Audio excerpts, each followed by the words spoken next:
Welcome to ETV focus. నేను మీ శ్రీనివాస్ రెడ్డి. ఆధార్ కార్డుదారులకు ఒక మంచి శుభవార్త అని కూడా చెప్పుకోవచ్చు.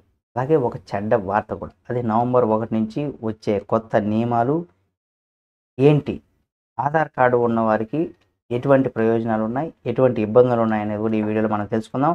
ఆధార్ కార్డు కలిగి ఉన్నటువంటి ప్రజలకు నవంబర్ 1 నుంచి కూడా ఒక పెద్ద మార్పు అమల్లోకి రాబోతుందని కూడా తెలుస్తుంది. ఇకపైన ఆధార్ కార్డు సమాచారంలో సవరణ చేయడానికి ఆధార్ సేవా సెంట్రల్‌కు అంటే కేంద్రాలకు వెళ్ళాల్సినటువంటి అవసరం లేదు. అంటే ఆధార్ కార్డ్‌లో మీరు ఏదైనా మార్పులు, చేర్పులు చేసుకోవాలంటే ఆధార్ కేంద్రానికి వెళ్ళాల్సినటువంటి అవసరం లేదని కూడా చెప్పుకోవచ్చు. కానీ ఇక్కడ మంచి వార్తగానే చెప్పుకోవచ్చు. అంటే ఇంటి నుండి మీ ఆధార్ కార్డ్‌లో పేరు కావచ్చు, చిరునామా కావచ్చు, పుట్టిన తేదీ, మొబైల్ నంబర్ వంటి వివరాలు ఆన్‌లైన్‌లో సులభంగా మార్చుకోవచ్చు. అదే సమయంలో కొన్ని సేవలకు ఈ రుసుము మార్పు చేస్తూ కూడా ప్రకటించింది.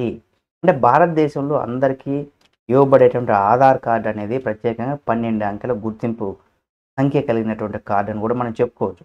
ఇది భారతీయ ప్రభుత్వం ఇక్కడ ప్రైవేటు సేవల్లో గుర్తింపు ధృవీకరించడానికి కూడా ఉపయోగపడుతుంది. అంటే ఆధార్ అంటే ఇది మనకు ఒక కార్డులో 12 అంకెలతో మనకు ఒక గుర్తింపు కార్డుగా ఉన్నటువంటి ఈ కార్డు పేరు, పుట్టిన తేదీ, చిరునామా మరియు బయోమెట్రిక్ సమాచారం ఓకే అంటే ఒకే చోట నమోదు చేయబడుతుంది కాబట్టి భారతదేశంలో అన్ని ప్రదేశాల్లో, ప్రాంతంలో ఉన్నటువంటి పౌరులందరూ దీనికి పొందేటువంటి అవకాశం ఉంది కాబట్టి పొందారు కాబట్టి ఈ ఆధార్ కార్డు పథకాన్ని 2009 సంవత్సరంలో కేంద్ర ప్రభుత్వం అంటే unique identification authority of India ద్వారా కూడా పరిచయం చేసింది.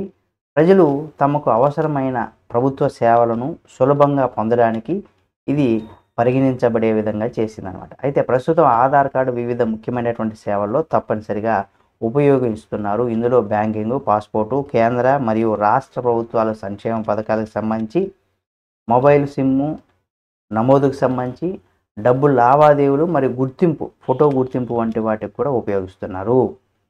అయితే ఇటువంటి నేపథ్యంలో ఆధార్ కార్డు కలిగి ఉన్నటువంటి ప్రజలకు నవంబర్ 1వ తేదీన కూడా ఒక పెద్ద మార్పు అనేది కూడా అమల్లోకి వస్తుంది. అంటే ముందు ఆధార్ సమాచారంలో ఏదైనా మార్పులు చేసుకోవాలంటే దగ్గరలో ఉన్నటువంటి ఆధార్ సేవా కేంద్రాలకు వెళ్ళాల్సినటువంటి పరిస్థితి ఉంది.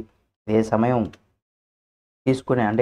ఇది సమయం తీసుకునే పనిగా ఉండేది. కానీ ఇకపైన ఈ యుఐడిఏఐ పరిచయం చేసినటువంటి కొత్త ఆన్లైన్ సౌకర్యం ద్వారా కూడా కొన్ని నిమిషాల్లోనే ఇంటి నుండే పనిని పూర్తి చేసుకోవచ్చు. అంటే బయోమెట్రిక్ పునరుద్ధరించుకోవాలంటే మాత్రమే అంటే మీ పేరు లేదా చిరునామా వంటి సమాచారాన్ని మార్చినప్పుడు మీరు సమర్పించేటువంటి పత్రాలు అంటే passport, pan card, driving licence, ration card వంటి ప్రభుత్వ పత్రాలను సమన్వయం చేయాలనేది కూడా ఇక్కడ ధృవీకరించి దీన్ని వలన తప్పుడు సమాచారం ఇక్కడ నమోదు ఇలాంటివి జరుగుతూ ఉంటాయి. ఇది ధృవీకరించకుండా. కాబట్టి ఆన్‌లైన్ ప్రక్రియ సురక్షితంగా మరియు వేగవంతంగా పనిచేస్తుంది కాబట్టి ఈ పత్రాలు కరెక్ట్‌గా ఉంటే మీరు ఏదైనా మార్పు చేసుకోవాలంటే దానికి సంబంధించినటువంటి డాక్యుమెంట్స్ మీకు తప్పనిసరిగా పర్ఫెక్ట్‌గా ఉంటే అప్పుడు కరెక్ట్‌గా మీరు అప్లై చేసుకోవచ్చు ఇంటి దగ్గర నుండి అని కూడా తెలియచేసింది. అయితే అదే సమయంలో ఆధార్ సేవల కోసం రుసుము అంటే డబ్బులు ఏదైతే చెల్లించాలో మనం ఏదైనా ఒక మార్పు చేసుకోవాలి మన ఆధార్ కార్డులో అనుకున్నప్పుడు ఏదైతే డబ్బు ఫీజు ఉంటుందో దాన్ని మార్పు కూడా ప్రకటించింది. అయితే పేరు, చిరునామా లేదా మొబైల్ నంబర్‌కి సంబంధించి మార్చుకోవాలనుకున్నప్పుడు రూ. 75 వసూలు చేయబడుతుంది. వేలిముద్రలు, కంటి స్కాను లేదా ఫోటోను మార్చుకోవడానికి రూ. 125 రుసుమును తీసుకొచ్చింది. 5 నుండి 7 సంవత్సరాలు మరియు 15 నుండి 17 సంవత్సరాల వయసు వరకు కూడా ఉన్నటువంటి పిల్లలు బయోమెట్రిక్ సమాచారాన్ని 2026 జూన్ 14 వరకు కూడా ఆన్‌లైన్‌లో ఈ పత్రాలను ఉచితంగా మీరు పునరుద్ధరించుకోవడానికి ఆ తర్వాత మాత్రం రూ. 75 రుసుము చెల్లించే సేవా కేంద్రంలో ఆధార్ కార్డును తిరిగి ముద్రించడానికి మరో రూ. 40 రుసుమును కూడా వసూలు చేయబడుతుందని కూడా చెప్పుకొచ్చారు. ముఖ్యంగా ఇంటి నుండి ఆధార్ సేవలను పొందే సౌకర్యం కూడా ఏర్పాటు చేసింది కాబట్టి దీనికోసం మొదటి వ్యక్తికి రూ. 700, అదే చిరునామా ఉన్నటువంటి ప్రతి అదనపు వ్యక్తికి రూ. 350 రుసుమును కూడా నిర్ధారించబడింది. దీనివలన వృద్ధులు, వికలాంగులు వంటి వారికి ఇది పెద్ద సౌకర్యంగా ఉంటుంది. అదే సమయంలో ఆధార్ మరియు పాన్ కార్డు అనుసంధానం కూడా తప్పనిసరి చేయబడింది.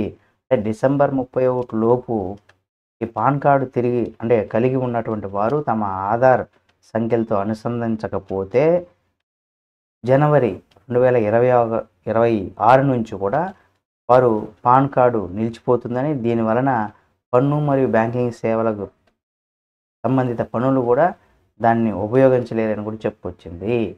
అయితే ఇక్కడ కొత్త నియమాల ద్వారా కూడా కేవైసీ ధృవీకరణ కూడా సులభతరం చేయబడింది. అంటే బ్యాంకులు మరియు ఆర్థిక సంస్థలకు సంబంధించి ఆధార్, ఓటీపీ, వీడియో కేవైసీ లేదా నేరుగా ధృవీకరణ ద్వారా పనులను దీనివలన కాగితపు పత్రాలను ఈ పత్రాలు ఏవైతే ఉన్నాయో ఇవి అవసరమైన సమయంలో కూడా ఆదా అవుతుందనేసి కూడా చెప్పుకోవచ్చు. అంటే పేపర్సు దాన్ని జిరాక్స్ తీసుకోవడం, దాన్ని తీసుకొని మళ్ళీ ఆధార్ సేవా కేంద్రాలకు వెళ్ళడం, ఇవంతా టైం టేకింగ్ ప్రాసెస్ కాబట్టి ఈ సమయం అంతా కూడా మనకు ఆదా అవుతుందని కూడా చెప్పుకొచ్చారు. మొత్తంగా ఈ కొత్త ఆధార్ నియమాలు ప్రజలకు ఎంత సౌకర్యాన్ని ఎంత భద్రతను కల్పిస్తాయి అనేది ఇకపైన ఆధార్ సవరణ చేయడానికి కేంద్ర ప్రభుత్వం ఇది తీసుకొచ్చిన